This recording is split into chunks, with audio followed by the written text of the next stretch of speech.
Hello friends. तो आज हम एक्सप्लेन करने वाले हैं हाल ही में रिलीज बहुत ही शानदार हॉरर मूवी जिसका नाम है जनरल रीसा बाय रीसा। यह फिल्म सच्ची घटना पर आधारित है। तो चलिए शुरू करते हैं। मूवी की शुरुआत में हमें कुछ विजुअल्स दिखाई देते हैं, जैसे कि जिन लोगों को भूत प्रेत लग जाते हैं उस टाइप के लोग रिचुअल्स अपने बाल खोलकर डांस करते हुए नजर आ रहे थे। तभी हम एक प्रोफेसर को देखते हैं जिसका नाम डॉक्टर मुल्यांतो अब्दुल्ला होता है। ये बताते हैं कि कुछ लोगों का मानना है कि सुपरनेचुरल पावर में विश्वास रखना यह सिर्फ एक डर की वजह से होता है, उससे ज्यादा और कुछ नहीं है। लेकिन हमारी संस्कृति में इन सुपरनेचुरल पावर के बारे में बहुत डीपली बताया गया है और ये मान्यताएं बढ़ भी रही हैं। इंसान को ये समझना जरूरी है कि उसके अलावा इस दुनिया में और भी जीव हैं जो शायद हमें दिखाई ना दे। का मतलब ये नहीं है कि जो दिखता नहीं है वो एग्जिस्ट ही नहीं करता। हम किसी चीज को गलत भी नहीं ठहरा सकते सिर्फ इस हिसाब से कि वो अभी तक साबित भी नहीं हुई है। इसके बाद हमें रीसा सरस्वती के बारे में बताया जाता है, जिसे इंडोनेशियन भाषा में रीसा भी कहते हैं, जिसे इंडोनेशियन भाषा में रीसा भी कहते हैं। रीसा एक फेमस इंडिगो है, यानी कि वो एक माध्यम है भूतों से बात करने का। वो आत्माओं से बात कर सकती है। इंडोनेशिया के अंदर इन लोगों की एक टीम भी होती है जिन्होंने 2 साल पहले एक डॉक्यूमेंट्री बनाई थी सुपरनेचुरल पावर्स के एग्जिस्ट होने के बारे में, मतलब कि वो होते जरूर हैं। एक इंटरव्यू में रीसा बताती है, मैं एक राइटर हूँ, एक ब्रांड की सदस्य भी हूँ और मैं गवर्नमेंट एम्प्लॉय भी हूँ और वो कंटेंट को क्रिएट भी करती है। वो बताती है कि वो भूतों को देख सकती है और वो कई भूतों के नाम भी लेती है, जैसे कि Helium, Peter, Henrik, Hans, Jensen और मेरियान। रीसा बताती है कि पहले मैं उन्हें देखकर डरती थी, लेकिन समय के साथ उसका ये डर खत्म हुआ और उन्होंने भूतों से बातें करना शुरू कर दिया और कई आत्माओं की कहानी वो अपने बुक में लिखने लगी। रीसा ये बताती है कि कई लोग कहते हैं कि मैं झूठ बोलती हूँ, मगर मेरे लिए ये भूतों के नाम और इनकी कहानियाँ एकदम सच है। रीसा बताती है कि ये जो भूत पलित होते हैं इन्हें कोई फर्क नहीं पड़ता कि लोग इन्हें मानते हैं या नहीं, उन्हें सिर्फ अपनी कहानियां दुनिया के सामने लानी होती है। रीसा कहती है कि एक आत्मा थी जिसने मुझे बहुत ज्यादा डरा दिया था। रीसा ने गलती से उसका नाम अपने पॉडकास्ट में ले लिया था। इंटरव्यू लेने वाला रीसा से पूछता है कि उस एंटिटी का नाम क्या है, मगर रीसा उसका नाम बताने से साफ मना कर देती है। कहती है कि उसका नाम लेना सही नहीं होगा। रीसा बताती है कि मेरी पूरी फैमिली लगभग स्पिरिट्स से बातें कर सकती है। यहाँ से सीन शिफ्ट होता है जांच पड़ताल की तरफ, जहाँ पर जनरल रीसा की टीम पहुँच चुकी थी। इस वक्त सुबह के 11 बज रहे थे। अब ये लोग जो कुछ भी देखा करते थे वो ये सब कुछ अपनी बुक जनरल में नोट कर लिया करते थे। अब रीसा अपनी टीम को वो लोकेशन बताती है। कैमरा चालू करके वो कहती है कि यहाँ पर घोस्ट हंटिंग होगी। लाइव कैमरे में रीसा कहती है। कैमरा ऑन होता है और रीसा अब डॉक्यूमेंट्री की शुरुआत करती है। कैमरा चालू होता है और रीसा डॉक्यूमेंट्री की शुरुआत करती है, ये बताते हुए कि वो आज सर्च करने वाली है जस्ट बांडुंग के बाहर, जो कि सावुंग एरिया में है, और साथ ही साथ अपनी टीम को भी इंट्रोड्यूस करवाती है।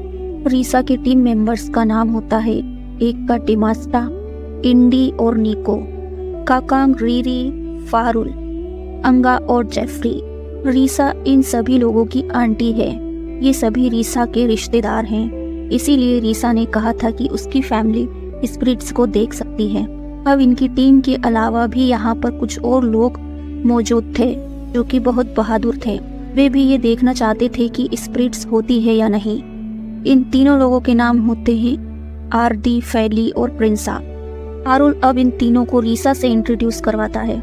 रीसा यहाँ सबसे कहती है कि हम हंट स्टार्ट करने से पहले सबसे पहले प्रे करेंगे, जिसे कि अंगा लीड करेगा।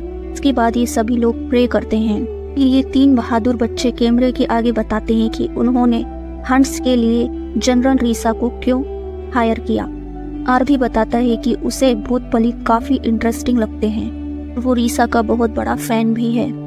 एली बताती है कि उसे स्पिरिट्स से मिलने वाला एक्सपीरियंस करना है। प्रिंसा ये कहती है कि लोग उसका नाम अक्सर गलत बोलते हैं, लेकिन रीसा जो है वो भूतों का नाम हमेशा याद रखती है।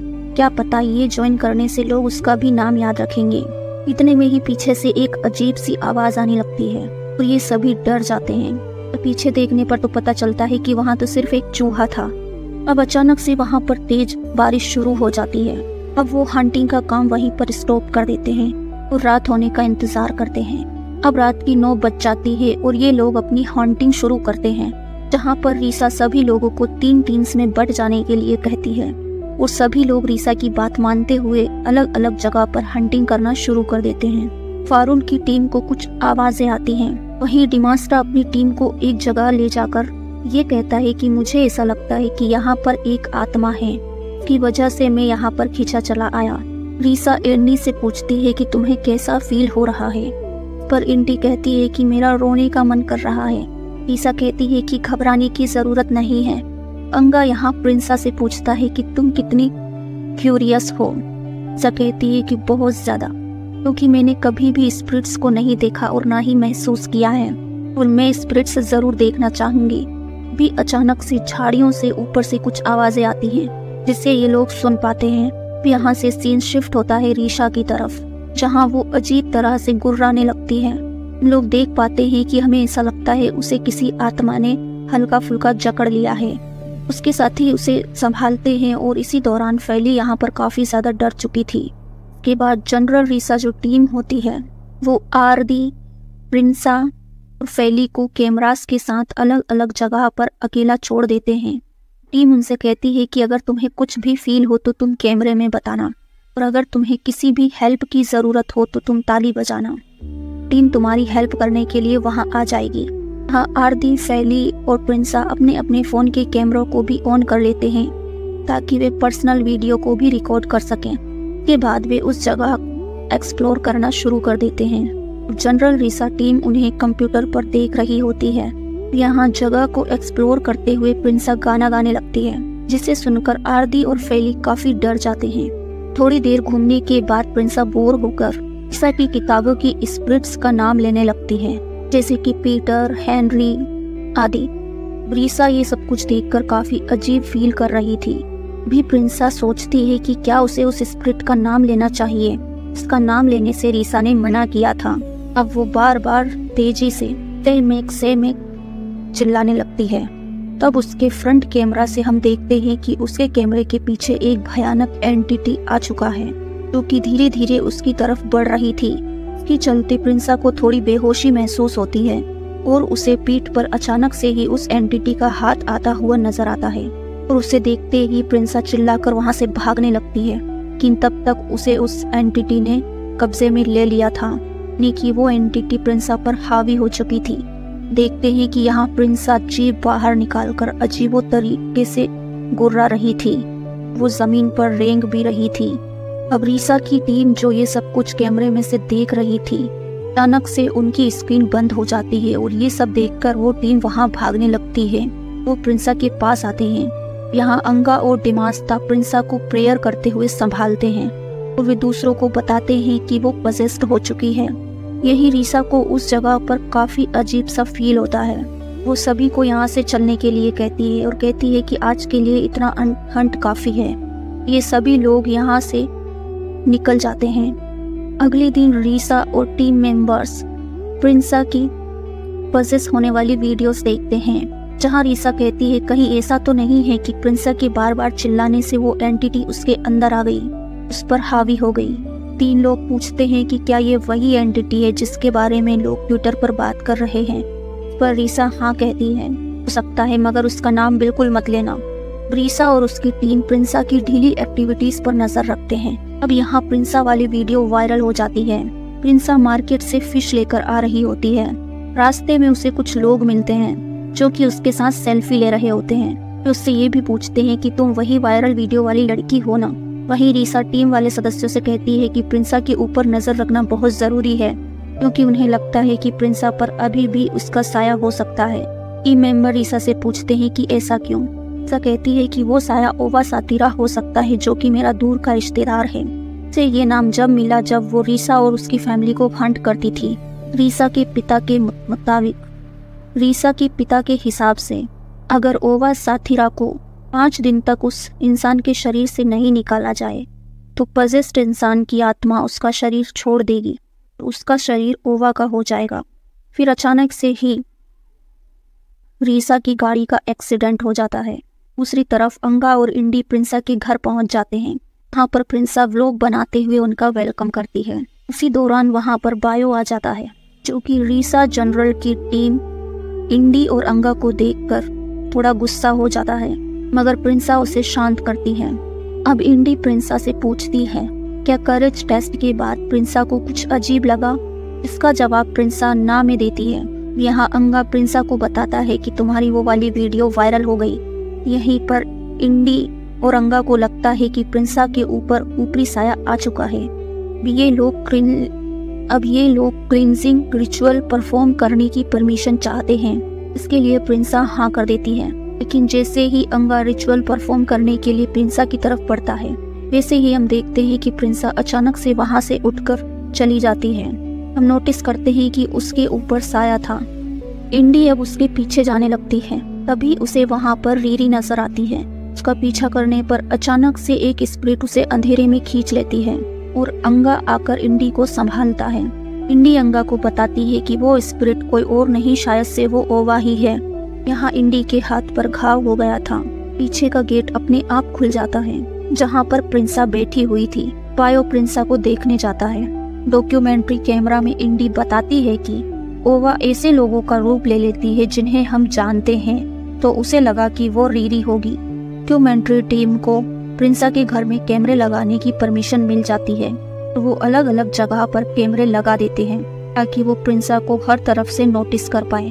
फिर हम देखते हैं कि रात का समय था, 2:04 हो रहे थे और वहाँ पर हलचल होना शुरू हो जाती है। लाइट लपझप करने लगती है और हॉल के गेट यहाँ पर अचानक से खुल जाते हैं। हम देखते हैं कि एक एंटिटी सफेद कपड़े में ढकी हुई हॉल के अंदर आती हुई देखते हैं। डॉक्यूमेंट्री टीम के 2 लोग ये सब कुछ रिकॉर्ड कर रहे होते हैं। अभी उनमें से एक लड़का उस सफेद कपड़े को हटाता है, मगर उसके पीछे कोई नहीं होता और ये दोनों काफी ज्यादा डर जाते हैं। तभी प्रिंसा वहां पर आ जाती है और कहती है कि तुम यहाँ पर क्या कर रहे हो। वहीं अंगा उन 2 लोगों से पूछता है कि तुम्हें क्या हुआ। वे दोनों कुछ नहीं बताते। वहीं प्रिंसा अपने कमरे में सोने चली जाती है, यानी कि ये उसी एंटिटी का काम था। सुबह हम देखते हैं कि यहाँ पर बायो और प्रिंसा एक पॉडकास्ट के लिए निकल गए थे। आने से पहले प्रिंसा अपने व्लॉग में कहती है कि उसे अपनी 5 साल की यूट्यूब जर्नी के दौरान कभी भी इतनी अटेंशन नहीं मिली जितनी कि अब मिल रही है, और ये पहली बार है जब किसी ने उसे पॉडकास्ट करने के लिए बुलाया है। अब यहाँ बायो और प्रिंसा पॉडकास्ट के सेंटर पर पहुंच चुके थे। फिर पॉडकास्ट को शुरू किया जाता है। इसके बाद सीन शिफ्ट होता है शाम के टाइम। यहाँ पर अंगा बाकी सभी को बताता है कि बायो ने उसे बताया कि प्रिंसा पॉडकास्ट के दौरान उससे काफी ज्यादा गुस्सा हो गई थी।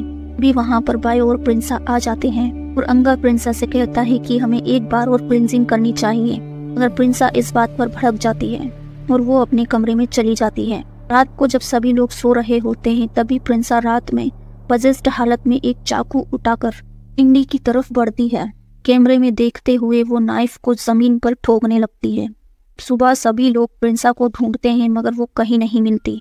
वे कल रात की फोटोज को चेक करते हैं, तभी बायो को फोटो स्टूडियो से कॉल आता है कि कल रात के हादसे के बारे में बायो को बताते हैं। जल्द ही स्टूडियो आने के लिए कहते हैं। ये लोग स्टूडियो पहुंच जाते हैं, जहां पर इंडी और रीरी प्रिंसा को नेक्ड हालत में पाते हैं।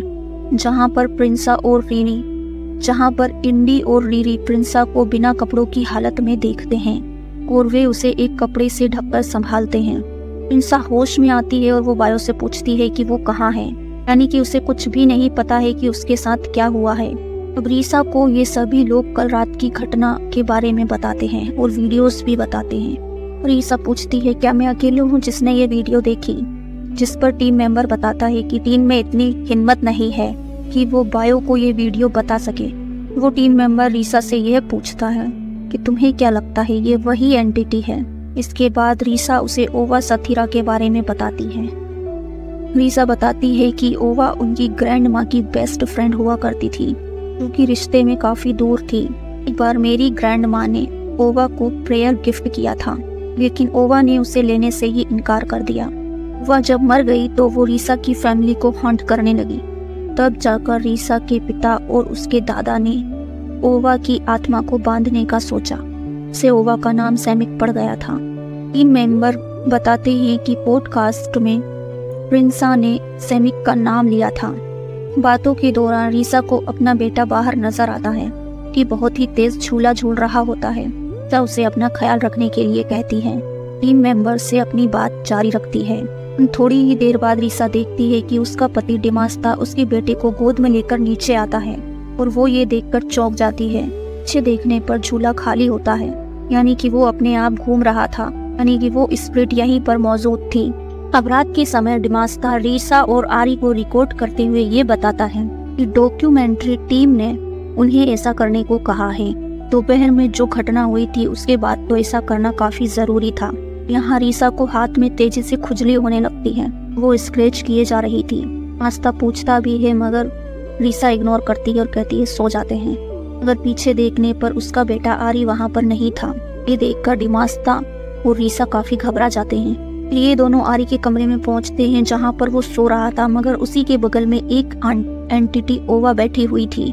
ये सब कुछ वे मॉनिटर स्क्रीन पर देख रहे थे, लेकिन तभी वे भागते हुए आरी के कमरे में जाते हैं। तभी वो आरी को गोद में उठाते हैं और आरी जोर जोर से रोने लगता है। दोनों उसे हॉस्पिटल लेकर जाते हैं क्योंकि अचानक से आरी को बहुत ज्यादा हाइपर बुखार आ गया था। हॉस्पिटल में रीसा काफी घबराई हुई सी थी, लेकिन डिमास्ता उसे संभालता है। कहता है कि अब आरी का फीवर कम हो गया है और अब वो ठीक है। डिमास्ता आरी को देखने जाता है। तब तक परिवार के बाकी सदस्य भी वहाँ आ जाते हैं। वो ये रीसा को संभालते हैं। रीसा सभी लोगों से कहती है कि हमें फादर से बात करनी होगी, लेकिन उसकी फैमिली के लोग कहते हैं कि हम ये मैटर संभाल लेंगे। और वे रीसा से कहते हैं कि तुम अपना और आरी का ध्यान रखो बस। जनरल रीसा टीम फादर से बात करने के लिए पहुंच जाती है। यहाँ पर वे फादर से कहते हैं कि प्रिंसा ने पॉडकास्ट के अंदर सैमिक का नाम ले लिया था। इस पर फादर प्रिंसा को बेवकूफ कहते हैं, ये कहते हुए कि इसका अंजाम तुम सभी लोग जानते हो। ऐसी गलती कोई जानबूझकर कैसे कर सकता है? तुम लोगों ने उसे बताया नहीं था। पर वे कहते हैं कि हमने तो सब कुछ बताया था, मगर प्रिंसा ने शायद बेवकूफ़ी में ऐसा काम किया। यहाँ प्रिंसा का भाई उसे प्रेयर क्लॉथ्स देता है और वो कहता है कि वो कोई प्रेयर कर ले ताकि उसे शांति मिलेगी। मगर प्रिंसा प्रेयर्स को टालने की कोशिश कर रही थी। अब यहाँ पर बायो प्रिंसा को इंसिस्ट करने लगता है और कहता है कि मैं प्रेयर करूँगा। भी वो देखता है कि अचानक से ही प्रिंसा की आंखें ऊपर होने लगती हैं। पजेस्ड हालत में वो कहती है कि बायो अकेला ऊपर चला जाए। वो अजीब तरह से हंसने लगती है। फिर हम देखते हैं कि प्रिंसा पर क्लींजिंग रिचुअल डेली किया जाता है। इसे मॉनिटर टीम द्वारा डेली रिकॉर्ड किया जा रहा था। तीसरा दिन आ जाता है जिसमें प्रिंसा कहती है कि मुझे बहुत थकावट महसूस हो रही है।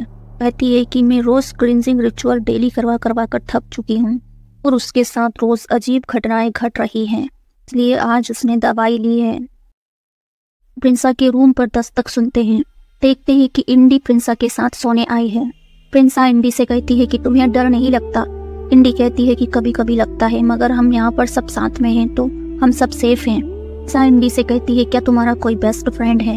इंडी कहती है कि मेरा बड़ा भाई निको, वही मेरा बेस्ट फ्रेंड है और बाकी सब भी मेरे बेस्ट फ्रेंड हैं। हम देखते हैं कि प्रिंसा फिर से पजेस्ड हो जाती है। उसी धुन में इंडी से कहती है कि हम भी 4 फ्रेंड्स हुआ करती थी, उसमें से 2 अपने पेरेंट्स के साथ शहर चले गए थे।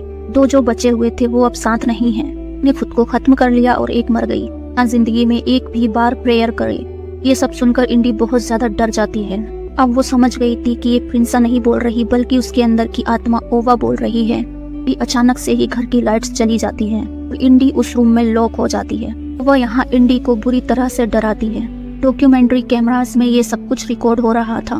देख सकते हैं कि प्रिंसा दीवार पर रेंग रही थी। ओवा उस पर बुरी तरह से हावी हो चुकी थी। उसकी आंखें एकदम सफेद थी। ही देर में वहाँ पर बायो और बाकी लोग आ जाते हैं और वो इंडी और प्रिंसा को संभालते हैं। रीसा और उसके पिता को वहाँ पर बुलाया जाता है। रीसा के पिता यहाँ पर पूरे घर को क्लींस करते हैं और वो प्रिंसा को प्रेयर कराने की कोशिश करते हैं, मगर यहाँ प्रिंसा पजेस्ड हालत में ही अपने हाथ पैर मोड़ने लगती है और वो सब पर हमला करने लगती है। प्रिंसा चाकू लेकर निको पर हमला करती है, पर किसी तरह बाकी लोग उसे संभाल लेते हैं। रीसा यह भी कहती है कि ओवा मेरे अंदर आ जाओ।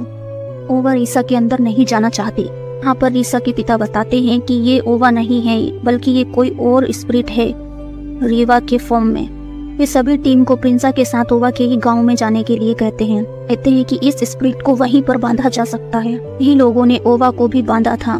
कहती है कि अगर इस स्पिरिट को जल्दी नहीं बांधा गया तो रीसा कभी वापस नहीं आएगी। अंगा, बायो और बाकी टीम मेंबर्स प्रिंसा को लेकर ओवा के गांव जाते हैं। यहाँ पर वो कुछ लोगों को एक कब्र को ले जाते हुए देखती है जो कि खाली होती है। पेज में एंटर करने पर वहाँ पर ढेर सारी अजीब सी चीजें दिखाई देती हैं कि काला जादू करने के लिए इस्तेमाल की जाती हैं। यहाँ के लोग इन लोगों को देखकर काफी भड़क जाते हैं और ये इन पर पत्थर फेंकने लगते हैं। अंगा उन गाँव के लोगों को बताता है कि वो इस गाँव के हेड से मिलने आए हैं। इस गाँव की एक औरत जिसका नाम ईतो होता है वो इन्हें उस गाँव के प्रधान के पास ले जाती है। रास्ते में हम खून से सनी हुई चटाई को तैयार होते हुए देखते हैं। अंगा उसके बारे में पूछता भी है पर ईतो बताती है कि ये मैट्स असल में रिचुअल्स के लिए हैं ताकि अब और कोई मरे ना। दौरान प्रिंसा को एक न्यू बोर्न बेबी दिखाई देता है। इसे देखकर वो बहुत ही ज्यादा हंसने लगती है। के बाद ये सभी लोग ओवा के घर पहुंच जाते हैं तो प्रिंसा उस घर को देखकर हंसने लगती है। तो यहाँ पर पजेस्ड हो चुकी थी और वो उस घर के गेट को खोलकर वहाँ बैठ जाती है। महिला उस घर को क्लींस करती है। उस गांव का प्रधान अक्की वहां आ जाता है। उन सबसे यही पूछता है कि क्या ये सभी रीसा के दादा के चिल्ड्रंस हैं, जिस पर वो हाँ करते हैं। जाहिर सी बात है रीसा उनकी आंटी है तो ये सब उसके ग्रैंड चिल्ड्रन ही तो हुए। अक्की यहाँ पर प्रिंसा को एग्जामिन करते हैं। वो कहते हैं कि ये तो 5वां दिन हो चुका है। वो एक लाइन दोहराते हैं, 100 बॉडीज, 200 बॉडीज, 300 बॉडीज।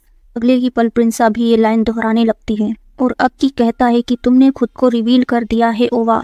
अंगा कहता है कि रीसा के पिता ने तो ये कहा था कि ये ओवा साथीरा है ही नहीं, फिर ये है कौन। पर इस गांव के प्रधान अक्की कहते हैं कि इस गांव में सिर्फ ओवा अथीरा को ही सैम नहीं कहा जाता, कि हर उस आत्मा को जो इस गांव को हॉन्ट करती है उसे सैमेक कहा जाता है। के बाद ये सभी लोग प्रिंसा को घर के अंदर लेकर जाते हैं। अंगा एक फोटो को देखकर बताता है कि ये मेरी ग्रैंड माँ है। उनकी बेस्ट फ्रेंड्स के नाम भी वो बताता है। उनके नाम ओवा साथीरा, इनोव ये उसकी ग्रैंड माँ की बेस्ट फ्रेंड हैं। अब प्रिंसा उस घर में तोड़ फोड़ करते हुए ये कहती है कि तुम लोगों को क्या लगा कि मैं अपने घर में ही आने से डरूंगी। हेड अक्की बाहर आके बताते हैं कि ये गांव पिछले 4 सालों से शापित है, इसलिए यहाँ पर खेती नहीं होती, सूखा पड़ा रहता है, हर कभी मृत्यु होती रहती है। यहाँ पर आत्माएं लोगों को हॉन्ट करती हैं और यहाँ पर बहुत सारी आत्माएं आसपास भटक रही थी क्योंकि ये लोग स्पिरिट्स से संबंधित लोगों को बांधा करते थे।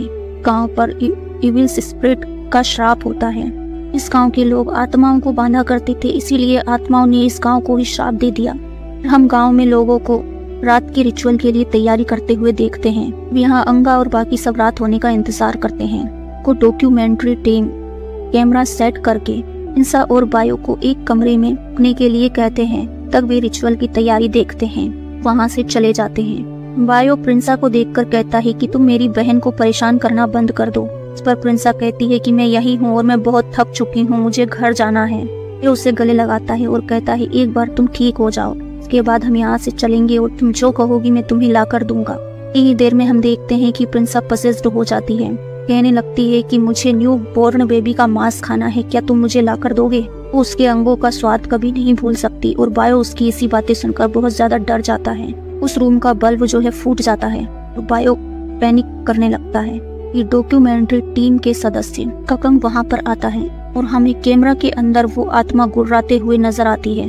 प्रिंसा वहाँ से गायब हो चुकी थी और अब टीम के सदस्य उसे ढूंढने लगते हैं। ककंग और वायु प्रिंसा को ढूंढ ही रहे होते हैं कि वो एक अजीब सी जगह उस घर के अंदर से पहुंच जाते हैं। वहाँ पर बहुत सारे ब्लैक मैजिक करने की चीजें रखी हुई थी। ये लोग वहाँ से बाहर निकलने की कोशिश करते हैं पर वहाँ से बाहर निकलने का कोई रास्ता नहीं होता। जैसे ही ककंग पीछे मुड़ता है तो वो देखता है कि बायो वहाँ से गायब हो चुका था। अब वो वहाँ की एंटिटी ककंग को डराने लगती है। इसी तरह से ककंग को बायो मिल जाता है। वो वापस से उसी रूम में पहुँच जाते हैं और इस बार वो मेन गेट से बाहर जाने की कोशिश करते हैं। तभी गेट खुलता है और बायो अपना हाथ गेट पर रखता है। तभी गेट तेजी से बंद हो जाता है। बायो का हाथ गेट के बीच फंस जाता है। बहुत कोशिशों के बाद उसका गेट हाथ बाहर निकलता है, लेकिन उसका हाथ बुरी तरह से कट चुका था और उसमें से बहुत ज्यादा खून बह रहा था। इसी तरह यहाँ से बायो और ककंग बाहर निकलते हैं और वे टीम के सदस्यों को बताते हैं कि प्रिंसा गायब है। फिर वो महिला भागते हुए आती है जिसका छोटा बच्चा देखकर प्रिंसा हंस रही थी। वो वहाँ पर आकर कहती है कि वो मेरे बच्चे को ले गई। और वो गांव के प्रधान अक्की से उसकी सहायता करने को कहती है। ईतो सबसे पहले यह कहती है कि वो राइस फील्ड की तरफ गई होगी। गांव के सभी लोग प्रिंसा को चावल के खेतों की तरफ ढूंढने के लिए निकल जाते हैं। खेत में बच्चे के रोने की आवाज भी आ रही थी। को फॉलो करते हुए वे प्रिंसा तक पहुंच जाते हैं, जो कि पजेस्ड हालत में वो बच्चे को हाथ में लेकर खड़ी थी। बच्चे को प्रिंसा से छुड़ा लिया जाता है और प्रिंसा को एक कुर्सी पर बांध दिया जाता है। अब यहाँ पर बहुत ही खतरनाक जादू होने वाला है। यहाँ पर ईतो प्रिंसा को क्लींस करने की कोशिश करती है, मगर प्रिंसा अपने हाथ पैर मोड़ने लगती है। ईतो गांव वालों से कहती है कि प्रिंसा को मैट से लपेट दो। वही खून से सनी हुई मैट होती है जिसे इन्होंने गांव में आते वक्त देखा था। यहाँ पर ईतो जैसा कहती है वैसा ही किया जाता है। प्रिंसा को उस चटाई से बांधकर हेड अक्की के पास ले जाया जाता है कि रिचुअल्स पढ़ना शुरू करते हैं। ह्यूमैनिटी टीम्स बाकी सभी सदस्यों को घर के अंदर रहने के लिए कहा जाता है। कहते हैं कि वे किसी भी कीमत पर बाहर ना आए। बताता है कि रिचुअल्स के दौरान नर्क का दरवाजा खुलेगा और वहाँ पर सिर्फ ओवा ही नहीं कई सारी आत्माएं आएंगी और यहाँ पर जितनी भी इविल स्पिरिट है उन सभी को मिलाकर स्मेक का नाम दिया गया है। यानी कि यहाँ पर प्रिंसा को किसी एक स्पिरिट ने नहीं बल्कि कई सारी आत्माओं ने उसे जकड़ा हुआ था, पर ये लोग ये समझ नहीं पा रहे थे कि ये स्पिरिट ओवा की है या फिर किसी और की। जब प्रधान अक्की ने कहा था कि 200 बॉडीज 300 बॉडीज, तब जाकर के प्रिंसा ने कुछ कहा था। इसका मतलब ये है कि 3000 आत्माएं इसके अंदर जा चुकी हैं। 3000 आत्माएं एक ही फॉर्म में आ जाती है जिसे इसमें कहा जाता है। ईतो कुछ रिचुअल्स शुरू करती है। ये लोग एक्सपीरियंस्ड हैं कि बताते हैं कि उन्होंने बलि देने के लिए एक जानवर की बॉडी तैयार रख रखी है, लेकिन स्पिरिट्स ही तय करेगी उन्हें इंसान चाहिए या जानवर। गांव में यानी कि इंसान खत्म होगा या फिर जानवर से भी काम चल जाएगा। अब तंत्र मंत्र पढ़े जाते हैं और उस आत्मा को प्रिंसा के शरीर से निकलने के लिए कहा जाता है, और बार बार वो आत्मा ऐसा करने से इनकार कर रही होती है। मजबूरन उन्हें एक बकरी की बलि देनी पड़ती है। इसका खून प्रिंसा को पिलाया जाता है। ये देखकर बायो बहुत ज्यादा घबरा जाता है। अंगा से कहता है कि ये सब गलत हो रहा है। अंगा और बाकी सब रिचुअल स्पॉट की तरफ बढ़ने लगते हैं, पर अक्की का एक आदमी उन्हें वहीं रोक देता है और वे तंत्र मंत्र पढ़ना शुरू कर देते हैं। यहाँ पर प्रिंसा थोड़ी कॉन्शियस होने लगती है। तभी वो स्पिरिट वापस से प्रिंसा को जकड़ लेती है। फिर हम ये नोटिस करते हैं कि वहाँ पर एक नीति नाम की लड़की बाहर आती है कि पजेस्ड हो चुकी थी। बाहर आकर न्यू बोर्न बेबी को खाने की बात करती है और वो लड़की वहाँ से भाग जाती है। कुछ लोग उसका पीछा भी करते हैं। तभी हम देखते हैं कि वो लड़की एक छत से कूद जाती है और वो वहीं मर जाती है। ये बताते हैं कि इन आत्माओं ने नीति को चुना है। फिर नीति की बॉडी को प्रिंसा के सामने रखा जाता है। फिर हम देखते हैं कि वहाँ पर घुप अंधेरा छा जाता है। तभी ये डीजी टीम अपने कैमरास को ऑन करते हैं और सभी एक जगह इकट्ठा हो जाते हैं। आयो अंका से कहता है कि वो प्रिंसा को अकेला ना छोड़े। कहता है कि वो लोग उन्हें ऐसा नहीं करने देंगे। अंका कहता है कि प्रधान अक्की ने बताया था कि रिचुअल के दौरान नर्क का दरवाजा खुलेगा, तो हो सकता है ये वही पल हो। लोग डिसाइड करते हैं कि हम लोग अलग अलग होकर प्रिंसा को ढूंढेंगे, यानी कि उसकी स्पिरिट को। ये अलग अलग बट जाते हैं और ढूंढते हुए उन्हें कई तरह की आवाजें आती हैं। आयो अंगा से कहता है कि ये गांव वाले होंगे। उसे पूछ कर आता हूँ कि आखिर जाना कहाँ पर है। तब आयो से कहता है कि ये इंसान नहीं है, ये नर्क से निकली हुई आत्माएं हैं। हम वहाँ पर बहुत सारे भूत प्रेतों को घूमते हुए देखते हैं, यानी कि नर्क का दरवाजा खुल चुका था। धरती और नर्क के बीच की जो दीवार थी वो टूट चुकी थी। थोड़ी ही देर बाद एंटी को प्रिंसा दिखाई देती है। उसके बाद उसे वहाँ पर बहुत सारे भूत प्रेत भी दिखाई देते हैं। अंगा यहाँ इंडी को पीछे खींचता है। इतने में ही प्रिंसा वहाँ से गुर्राते हुए गायब हो जाती है। अंगा यहाँ एक आवाज को सुनते हुए उसे फॉलो करता है और वो देखता है कि वो आत्मा चेयर पर बैठी हुई है। गांव वाले जो कि मारे जा चुके थे, उनकी आत्माएं चैंटिंग कर रही हैं। देखकर तो ये काफी डर जाते हैं और वहाँ से भागने लगते हैं। भी उन्हें प्रिंसा एक पत्थर पर पड़ी हुई मिलती है। इसे वो संभालते हैं और उस खेत से बाहर लाते हैं। ये लोग उसी स्पॉट पर आ जाते हैं जहाँ पर रिचुअल हो रहा था, कि वो प्रिंसा की आत्मा को लेकर आ गए थे और सभी लोग पुतले की तरह खड़े थे। अवायो से कहता है कि हमें प्रिंसा को इसी चेयर पर बिठाना होगा कि ये रिचुअल पूरा हो सके, पर बायो मना करने लगता है, मगर अंगा उसे मनाते हुए प्रिंसा को उस चेयर पर बिठा देता है। अचानक से वहाँ की लाइट्स और आग जलने लगती है और बाकी सभी लोग इस दुनिया में वापस आ जाते हैं। रिचुअल जारी रखा जाता है जहाँ पर अक्की और ईतो तंत्र पढ़ रहे थे। प्रिंसा के मुंह से एक काली चीज बाहर आती है, उसे निकालकर अक्कीनीति के मुंह में डाल देता है। हम देखते हैं कि प्रिंसा अब ठीक हो चुकी थी। वो वापस से कॉन्शियस स्टेज में चली जाती है, यानी कि वो ठीक हो चुकी थी। ईतो अंगा से प्रिंसा को वहां से ले जाने के लिए कहती है। ये सभी लोग प्रिंसा को लेकर वहां से चले जाते हैं। और नीति के अंदर उसकी आत्मा आ जाती है, यानी कि उस चुड़ैल की, और अब इस नीति को दफना दिया जाएगा और उसे बांध दिया जाएगा। ईसा डॉक्यूमेंट्री में बताती है कि हमें उस एंटिटी का नाम नहीं लेना चाहिए था। रीसा बताती है कि हमारे घर आ जाने के बाद भी गांव के अंदर वो रिचुअल जारी रहा था। बताती है कि हमें नहीं पता कि वो गांव अभी तक सुपरनेचुरल चीजों से छुटकारा पा पाया है या नहीं। इनके घर लौटने के बाद जो कुछ भी हुआ वो सब कुछ कैमरे में कैद करने के लिए हमें अलाउ नहीं था। इसका मतलब ये है कि वहाँ पर इससे भी ज्यादा और भी भयानक चीजें हुई होंगी जो कि बयां भी नहीं की जा सकती। रीसा कहती है कि ये घटना बहुत ही दुखद भरी है और वो भी हफ्तों तक कोई कंटेंट नहीं बना पाएगी। मूवी के लास्ट में रीसा प्रिंसा कैमरे में सबसे अपनी केयरलेस के लिए माफी मांगती है और उन्हें हेल्प करने के लिए शुक्रिया कहती है। प्रिंसा कहती है कि मुझे अपनी जिंदगी का सबसे बड़ा सबक मिला है। अब आखिरी में हमें कुछ रॉ फोटोज दिखाई जाती हैं। वार्न किया जाता है कि किसी भी स्पिरिट को जो भी आपने उस डॉक्यूमेंट्री में देखी गई तो उन्हें उसका नाम मत लेना, यानी कि उनका नाम चिल्ला चिल्ला कर मत लेना। अगर लोगे तो वो आपको पजेस कर लेगी। ये मूवी बिल्कुल रियल घटना पर आधारित है। के साथ मूवी यहीं खत्म हो जाती है। मूवी कैसी लगी कमेंट्स में बताइए। Thanks for watching.